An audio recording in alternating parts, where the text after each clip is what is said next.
그러니까 학위 논문과 굉장히 달라요. 그러니까 학위 논문은 굉장히 이제 여기도 써냈지만 밑에 아래쪽에 보시면 학위 논문은 석사학위나 박사학위 논문은 굉장히 많은 이론들을 이만큼 탐색을 해서 내가 이 이론도 탐색하고 저 이론도 탐색하고 이 이론도 탐색했는데 그중에 이 이론이 내가 생각하는 연구 주제에 맞아서 채택했다. 그리고 이런저런 여러 논문들을 다 훑어보고 그중에서 요런 변수들을 선택했다. 그리고 다양한 연구 방법론들을 내가 살펴봤는데 그중에 이 연구 목적과 이 이론과 이 변수들하고 맞는 건 이 연구 방법이다. 이런 식으로 스토리 요 밑에 써드린 것처럼 A, A1, A2, A3, A4, 그다음에 B1, B2, B3, B4 이런 식으로 되게 막 방대하게 가게 돼요. 그러니까 학위 논문 같은 경우는. 그러나 이게 학술지에도, 그러니까 SCI나 SSCI에도 이렇게 글을 쓰게 되면 리뷰어들이 정신을 못 차려요. 이게 왜 그러냐면 저 같은 경우도 아까 말씀드렸지만 한 달에 많게는 세 건에서 다섯 건 정도 리뷰 요청이 오고 또 적게는 한 건에서 세 건 정도 오는데 그 리뷰만 제가 하는 것도 아니고 리뷰는 보통 해외 학술지 리뷰는 무료로 하거든요. 그러니까 이게 돈을 받고 하는 것도 아닌데 내 시간을 들여서 읽고 리뷰를 해야 되거든요. 그러니까 이 경우에 리뷰어들이 솔직하게 얘기해서 아주 꼼꼼하게 다 읽고 다 이해하려고 하고 그렇게 친절하게 다 보려고 하지 않아요. 그 리뷰어들이 이해하는 만큼, 내가 읽고 이해하는 만큼 거기서 나온 잘못된 점들을 막 만들거든요. 그러니까 리뷰어들이 노력을 막 열심히 해서 최대한 이 사람이 쓴 걸 내가 이해하려고 노력해야지 하고 읽는 사람들이 아니라는 거예요. 그 얘기는 뭐냐면 리뷰어들이 읽고도 쉽게 이해할 수 있는 논리 전개를 가져가야 된다는 거고 그렇기 때문에 쓸데없는 얘기들은 과감하게 다 버려야 되는 거예요. 그래서 논외의 정보는 과감하게 제외하고 되게 그 스토리 라인에게 맞게 연구 목적에 맞게 그 중요한 것들만 남겨서 논문을 써야 되는 게 있습니다. 그런데 아마 제가 이전 슬라이드에서 설명드릴 때 아니 그 문장과 문장 사이 자세하게 설명하라고 했잖아요. 그리고 문단하고 문단 넘어갈 때도 자세하게 설명하라고 했잖아요. 라고 생각이 드실 수도 있는데 그거는 맞아요. 그러니까 문장 하나를 세밀하게 작성하는 게 맞아요. 그러나 그거는 그 문장과 문장 사이에 갭을 이어가는 거지 쓸데없는 얘기하고 상관이 없는 얘기인 거예요. 그러니까 논문이 가져가는 학술지가 가져가는 큰 흐름을 쓸 때에는 아주 디테일하고 자세하게 쓰되 쓸데없는 얘기는 다 빼라는 거죠.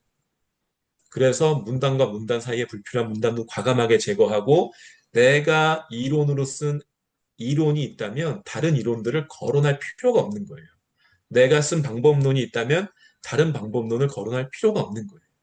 그런 걸 거론하는 순간 되게 논문이 부산스러워져서 리뷰어들이 이해를 못할 가능성이 높아지는 거죠. 그리고 리뷰어들이 그런 거를 가지고 만약에 추가적으로 이거 왜 안 썼어라고 물어보면 그때 가서 더 애드해서 그 한두 문장 더 넣으면 되는 거죠. 나중에 리비전에서. 그리고 간결하면서도 굵직한 논리를 구성하는 게 좋고 clarity, 그러니까 되게 선명하게 분명하게 쓰는 것이 좋고 구체적 설명을 넣는 것을 주저하지 말아야 돼요. 그러니까 특히나 리뷰어들도 이 정도 다 알 거라고 추측하고 넘어가는 것들도 실제는 리뷰어들이 이해를 못할 때가 많아요. 이게 생각보다 다양한 리뷰어들이 존재해서 그런데 어떤 사람들은 여기에 써드린 것처럼 이론만 크리틱하시는 분들도 있고 어떤 분들은 방법론 위주로 크리틱하시는 분들도 있고 어떤 분들은 진짜 그 논문에 쓰인 그 키워드 하나에 꽂혀갖고 그것만 막 비판하시는 분들이 있거든요. 그리고 리뷰어들이 다 이 논문의 전문가가 아닐 수도 있는 거예요. 예를 들어 저도 게스트 에디터로다가 혹은 이제 스페셜 에디터로다가 그 이제 에디터 이런 작업들을 해보면 그러면 리뷰어들 초대할 때 이 논문에 맞춰서 이 논문이 예를 들어서 의료보험과 사람들의 삶의 질을 한다 그러면 의료보험 전문가 하나 초대하고 삶의 질 전문가 하나 초대하고 이 안에 방법론 쓰인 사람 초대하고 이렇게 초대를 하거든요. 리뷰어를 초대할 때. 그러면 예를 들어서 그 의료보험 전문가가 삶의 질에 대한 엉뚱한 크리틱을 줄 수도 있어요. 그리고 방법론에 대한 리뷰어가 삶의 질이나 의료보험에 대해서 본인은 잘 알지 못하지만 난 이게 이해 안 간다라고 막 질문을 줄 수도 있거든요. 그게 왜 그러냐면 보통 우리가 글을 쓸 때 이 정도는 다 알겠지 하고 막 생략하는 것들에서 그런 질문들이 나오게 돼 있어요. 그러니까 구체적 설명을 넣는 거를 귀찮아하거나 주저하지 말고 최대한 친절하게 다 이해할 수 있도록 쓰는 것이 중요합니다. 그래서 결정적으로 제일 중요한 건 뭐냐면 리더, 그러니까 독자들이나 오디언스, 그러니까 리뷰어들 입장에서 내가 다시 한번 그 탈구할 필요가 있는데 보통 어떻게 하냐면 다 글을 다 써놓고 바로 제출하는 것이 아니라 한 3일에서 5일, 일주일 정도 머리를 싹 비우는 거예요.